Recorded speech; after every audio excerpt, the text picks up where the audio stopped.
Welcome friends. ఇదివరకు వీడియోస్లో మనము 12 హౌసెస్ ఇన్ వేదిక్ ఆస్ట్రాలజీ గురించి తెలుసుకున్నాము. అది ఎందుకు తెలుసుకోవాలి దాని గురించి పూర్తి వివరంగా మనము ఫస్ట్ వీడియోలో తెలుసుకోవడం జరిగింది.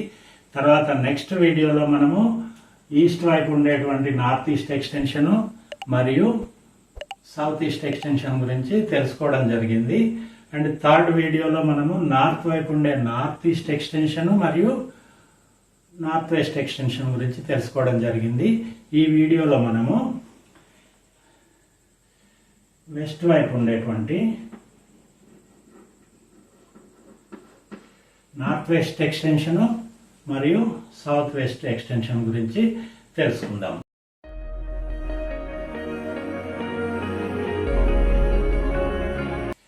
ఇలా నార్త్ వెస్ట్ పెరిగింది అనుకుందాం ఫ్రెండ్స్.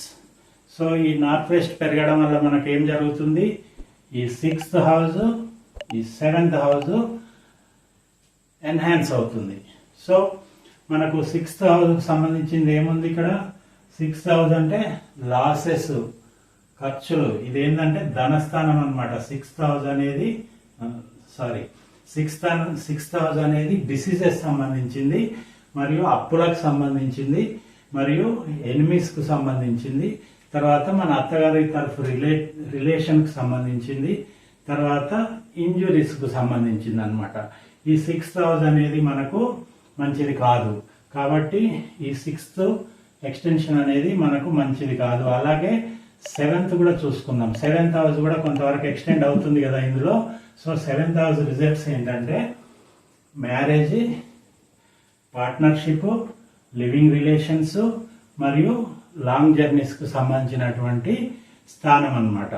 అంటే మన మ్యారేజ్ కానివ్వండి, మన పార్ట్నర్షిప్ వ్యవహారాలు కానివ్వండి, తర్వాత మనతో ఉండే లివింగ్ రిలేషన్స్ కానివ్వండి, లాంగ్ జర్నీస్ దూర ప్రాంతాల ప్రయాణానికి సంబంధించింది కానివ్వండి, ఇవి ఎక్స్టెండ్ అవుతున్నాయి. సో 7th హౌస్ ఎక్స్టెండ్ అయితే కొంతవరకు ఓకే, నో ఇష్యూ. ఎందుకంటే ఇందులో marriage, life partner, partnership, living relations, long journeys అంటే ఉన్నత విద్యల కోసము విదేశాలకు వెళ్తాం. సో ఇవి మనకు మంచే జరుగుతాయి. కానీ ఇక్కడ 6th హౌస్ అనేది మనకు మంచిది కాదు. ఇది dangerous zone, dangerous place.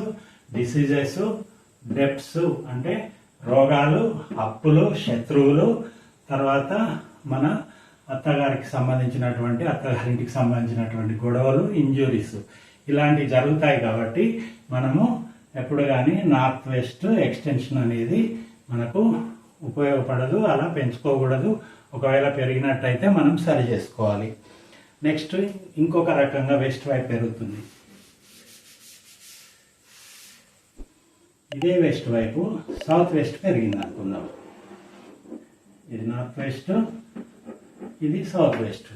So south west వైపు పెరిగినప్పుడు మనకు ఏ హౌసెస్ ఎక్స్పాన్షన్ అవుతున్నాయి, ఎన్హాన్స్ అవుతున్నాయి. 7th హౌస్ ఎన్హాన్స్ అవుతుంది, 8th హౌస్ కూడా ఎన్హాన్స్ అవుతుంది. ఈ 8th హౌస్ అనేది మనకు మంచిది కాదు. ఇదివరకే చెప్పుకున్నాం ఫ్రెండ్స్, ఫస్ట్ వీడియోలోనే ప్రతి హౌస్ గురించి చెప్పుకున్నాము. 7th హౌస్ ఇప్పుడే చెప్పుకున్నాము. 8th హౌస్ ఎఫెక్ట్స్ ఏంటంటే మనకి మన లైఫ్ స్పాన్కి సంబంధించినటువంటిది. ఇది ఆయుస్థానం అన్నమాట. ఆయుస్థానానికి సంబంధించింది, మన డెత్కు సంబంధించింది. తర్వాత హిడెన్ డిసీజెస్ అంటే మనకు అంతర్గతంగా బయటపడకుండా లోపలనే ఎక్కువైపోయి పెరిగిపోయేటువంటి వ్యాధులు, లాంగ్ టైం ఎక్కువ కాలం బాధించేటువంటి వ్యాధులకు సంబంధించింది. మళ్ళా అలాగే యాన్సెస్టర్ ప్రాపర్టీస్కి సంబంధించింది, అంటే తాత ముత్తాతల ఆస్తులకు సంబంధించింది. ఈ 8th హౌస్ మాత్రం మంచిది కాదు. ఇది హౌస్ అంటే గృహం కదా, ఇది ఒక చీకటి గృహం లాంటిది అన్నమాట.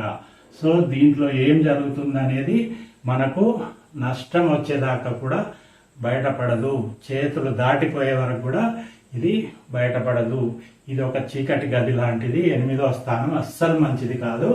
దీంట్లో చెప్పుకున్నాం కదా, మన ఆయుష్కు సంబంధించింది, మన డెత్కు సంబంధించింది, హిడెన్ డిసీజెస్, మన హిడెన్ డిసీజెసే కాకుండా హిడెన్ మెంటాలిటీస్ కూడా సంబంధించింది.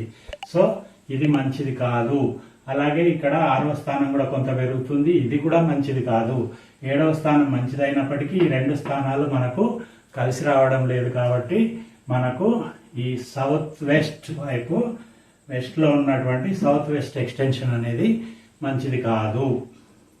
సో ఇది కూడా మనం అవాయిడ్ చేసి సరి చేసి ఇల్లు కట్టుకోవాలి. ఇల్లు కట్టుకునేటప్పుడైనా కూడా ఇల్లు ఆకారంలో కూడా సౌత్ వెస్ట్ ఎక్స్టెన్షన్ అనేది ఉండకూడదు.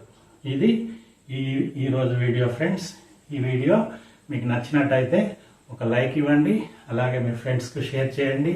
ఇంతవరకు మా ఛానల్ సబ్స్క్రైబ్ చేసుకున్నట్టయితే తప్పకుండా సబ్స్క్రైబ్ చేసుకోండి. మీకోసం ఇంకా మంచి మంచి వీడియోలు తీసుకొస్తాను. Okay friends, thank you.